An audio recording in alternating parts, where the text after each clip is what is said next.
ভূমিকম্পের জন্য আমাদের এখন যেটা সবচেয়ে বেশি অ্যালার্মিং বিষয় হচ্ছে যে আমরা গাজীপুরের ফল্ট লাইনটাকে মাথায় রেখেছিলাম। নতুন এই বাস্তবতাটা আমাদের সামনে যেটা এসছে, এটাকে মোকাবেলা করাটা আমার মনে হয় যে জরুরি হয়ে পড়েছে। বিশেষজ্ঞরা বলতে পারবেন যে একটা যখন 5.7 মাত্রার ভূমিকম্প হয়ে যায় এবং তার আফটার শকস 2-3 বার হয়ে যায় এবং প্রতিবারই মাত্রা কমতে থাকে, তারপরে ওই ফল্টে আবার নতুন করে শক্তি অ্যাকিউমুলেট করে আবার ভূমিকম্প হওয়াটা কি স্বল্প মেয়াদের বিষয় নাকি এটা সময় লাগবে? এটা কিন্তু সত্য যে মানুষ উদ্বিগ্ন।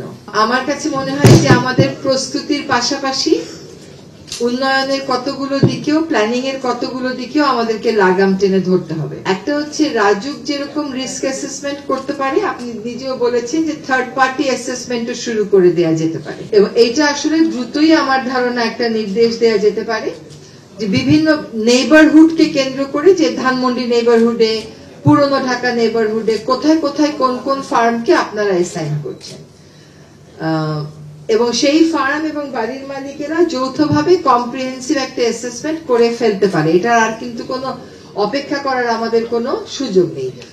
যে মধ্যমেয়াদে ইনস্টিটিউট হবে, সেটা কবে হবে? ওটা মধ্যমেয়াদে হবে কেন? এটা তো আসলে এই মেয়াদেই কাজ শুরু করার দরকার।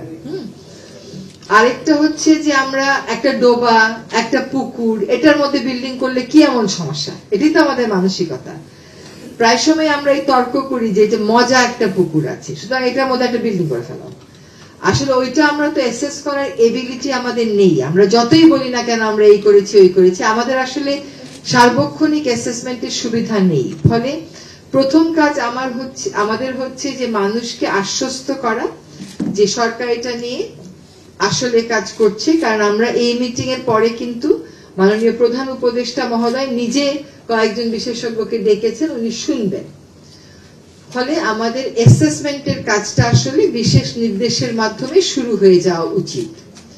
দ্বিতীয় হচ্ছে সবচাইতে ঝুঁকিপূর্ণ যে এলাকাগুলো আছে, ধরে নেওয়া হয় পুরনো ঢাকা।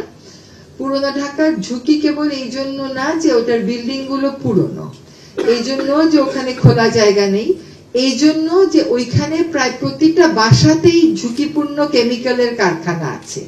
সেগুলো সেই চকবাজার আর নিমতলির পর থেকে আমরা শুনে আসছি সরানো হবে, কিন্তু এখনো পর্যন্ত সরানোর কোন রকম কার্যকর ব্যবস্থা আমরা দেখি নাই। 2টা প্রকল্প আছে, 2টা প্রকল্প, একটা টেম্পোরারিলি শিফট করার কথা, একটা পার্মানেন্টলি শিফট করার কথা। ওই প্রকল্পগুলো দ্রুততার সাথে আমাদেরকে একটা টেম্পোরারি একটা পার্মানেন্ট না করে, দেরি যেহেতু হলোই, টেম্পোরারি যেহেতু কিছু করতেই পারি নাই, কাজে পার্মানেন্টই আমরা করে ফেলি এবং এইখানে ব্যবসায়ীরা হ্যাঁ বলুক কি না বলুক, তার থেকে অনেক বেশি জরুরি হচ্ছে মানুষের জীবন।